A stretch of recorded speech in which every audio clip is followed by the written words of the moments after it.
जब सच्चाई से ज़्यादा डर पे भरोसा हो तो वो डर ही हमें सच लगने लगता है। और ऐसा ही डर और अफवाह आजकल कोरोना वैक्सीन के बारे में लोगों को है।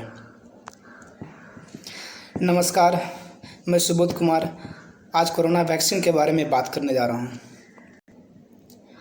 एक्चुअली ये वीडियो बनाने का मेरे मन में ख्याल इसलिए आया क्योंकि मैंने कुछ दोस्तों और कुछ रिश्तेदारों को फ़ोन करके कहा कि कोरोना बहुत घातक बीमारी है, आप वैक्सीन जितना जल्दी हो ले लें।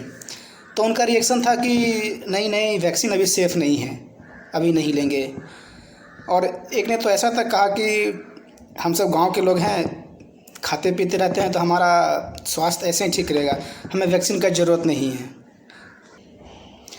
और आप एक वायरल वीडियो देखे होंगे जो दिल्ली की एक महिला थी, वो ये तक कही कि हमारे लिए दवा दारू ही है, हम दारू से ही ठीक हो जाएंगे।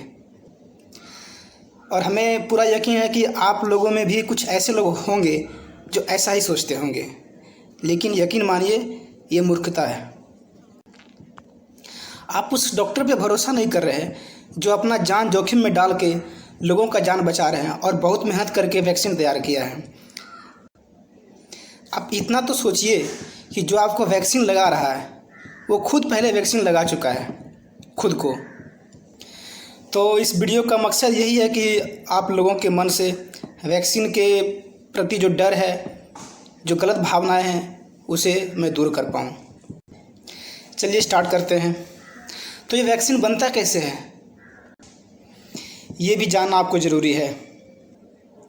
एक्चुअली मरा हुआ जीवाणु को उसमें कुछ संशोधित करके बहुत कम मात्रा में हमारे शरीर में डाला जाता है, और जैसे ही बाहर से कोई नया पार्टिकल हमारे शरीर में आता है तो हमारा अंदरूनी शक्ति, जिसे हम इम्यूनिटी कहते हैं, वो खुद को तैयार करता है ताकि बाहर से आए पार्टिकल को ख़त्म किया जाए, उसे शरीर से निकाला जाए। उस बाहरी पार्टिकल्स को निकालने के लिए हमारा इम्यून सिस्टम एंटीबॉडीज़ तैयार करता है। वही एंटीबॉडीज़ बाहरी कीटाणुओं से लड़ता है। उसके बाद हमारा शरीर सक्षम हो जाता है कि जब इस तरह के जीवाणु या कीटाणु बाहर से आए तो उनसे कैसे निपटना है। इस तरह से आपका शरीर वैसे बीमारियों से लड़ने के लिए भविष्य में तैयार रहता है। ये कोई नया चीज़ नहीं है, आप बचपन से बहुत सारा वैक्सीन ले चुके हैं, जैसे टेटनस का, हेपेटाइटिस, रेबीज, और जो वो पोलियो ड्रॉप्स मिलता है वो भी तो एक वैक्सीन ही है। तो फिर डरने का क्या बात है।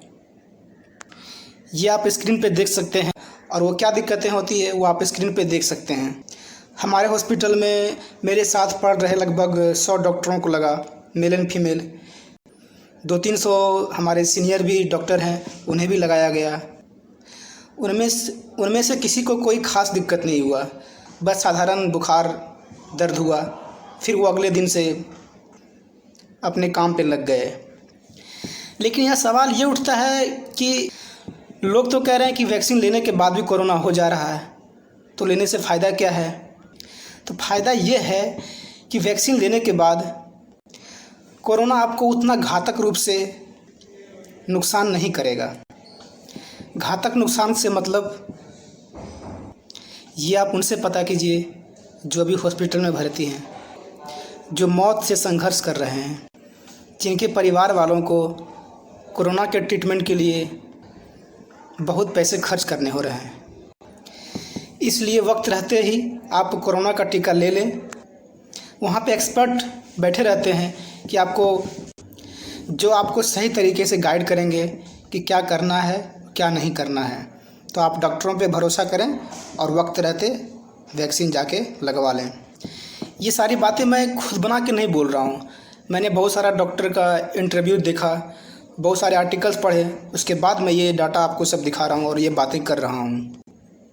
अब इस बीच एक नया सवाल ये उभर के आता है कि डायबिटिक पेशेंट या हार्ट पेशेंट या फिर अन्य तरह की बीमारियां जिन्हें हैं, क्या उन्हें वैक्सीन लेना चाहिए।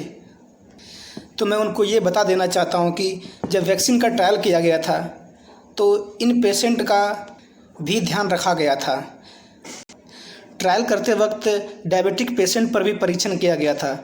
आंकड़ा आपके सामने स्क्रीन पे है, आप देख सकते हैं। अगर आपको फिर भी डर है तो आप अपने नज़दीकी डॉक्टर से एक बार संपर्क कर लें, उनसे सलाह ले लें। आखिर में मैं इस वीडियो के माध्यम से एक केस और डिस्कस करना चाहूँगा कि प्रेग्नेंट महिलाएं बिना डॉक्टर के सलाह के वैक्सीन ना लें, क्योंकि कहीं पे भी साफ तौर पे प्रेग्नेंट महिलाओं के बारे में पब्लिश नहीं किया गया है। चलिए फिर इतना ही। आखिर में मैं फिर सीधे शब्दों में यही कहना चाहूँगा कि आप सभी कोरोना वैक्सीन लगवाने जाएं। वहाँ पे एक्सपर्ट बैठे रहते हैं, डॉक्टर बैठे रहते हैं, वो आपको सही गाइड कर देंगे।